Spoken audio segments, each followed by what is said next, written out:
Tips from a seamstress. So this is a method that I use to be able to put interfacing on fabrics. Now, I use a heat press that I own for my business.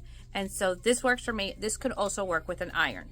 But the problem with interfacing is that it has glue on it. The fusible interfacing is that it has these little dots of glue. So what we need to do is kind of melt the glue to get it to adhere to the fabric. So I'll show you how I do it. The first thing I do is that I have my heat press on linen. And then I take a junky piece of cotton fabric. As you can see, it's discolored. I've used it quite a bit. Just plain white cotton. I got it Walmart. I place it on my ironing board, so any sticky stuff will stick to this. Then I take the fabric that I'm going to interface, and I put this down first. Then I take my interfacing that I'm going to attach, and I place this down on my piece of fabric. The next thing I do is that I use distilled water. I have a bottle here, spray with distilled water, and I use it because it has, because it's distilled, there's no impurities in it. A lot of times you'll find you'll get stains and you don't know why, and it's because the iron is burning the metals that are in our tap water or in our regular water.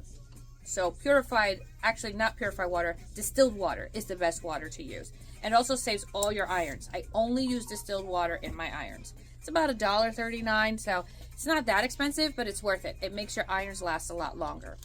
Next you're going to do is you spray it, and what this is going to do is that this will wet the fabric, of course. Then you're going to take another piece of fabric, plain old cotton. You're going to place it on top. If you have a Cricut, you can use that heat press, as long as you double layer it and you press it. Now mine will be, tell me when it's done, about 10 to 15 seconds. And then I'll show you what it looks like. The temperature on my iron is 342. Okay. And I have it nice and stuck. I always allow for something like this to happen. The heat press sometimes will slip and make it slip, but it sticks nice and good. And it melts the little dots on the other end. And this is how you can do fusible interfacing if you have a heat press. If you have an iron, you're just going to place the iron with 2 layers, and you're going to place it on top, and then place it next, and then place it next. It's good to have a timer so that you can be consistent. But your key to any pressing is time, patience, distilled water, 2 pressing cloths. Enjoy your day, guys.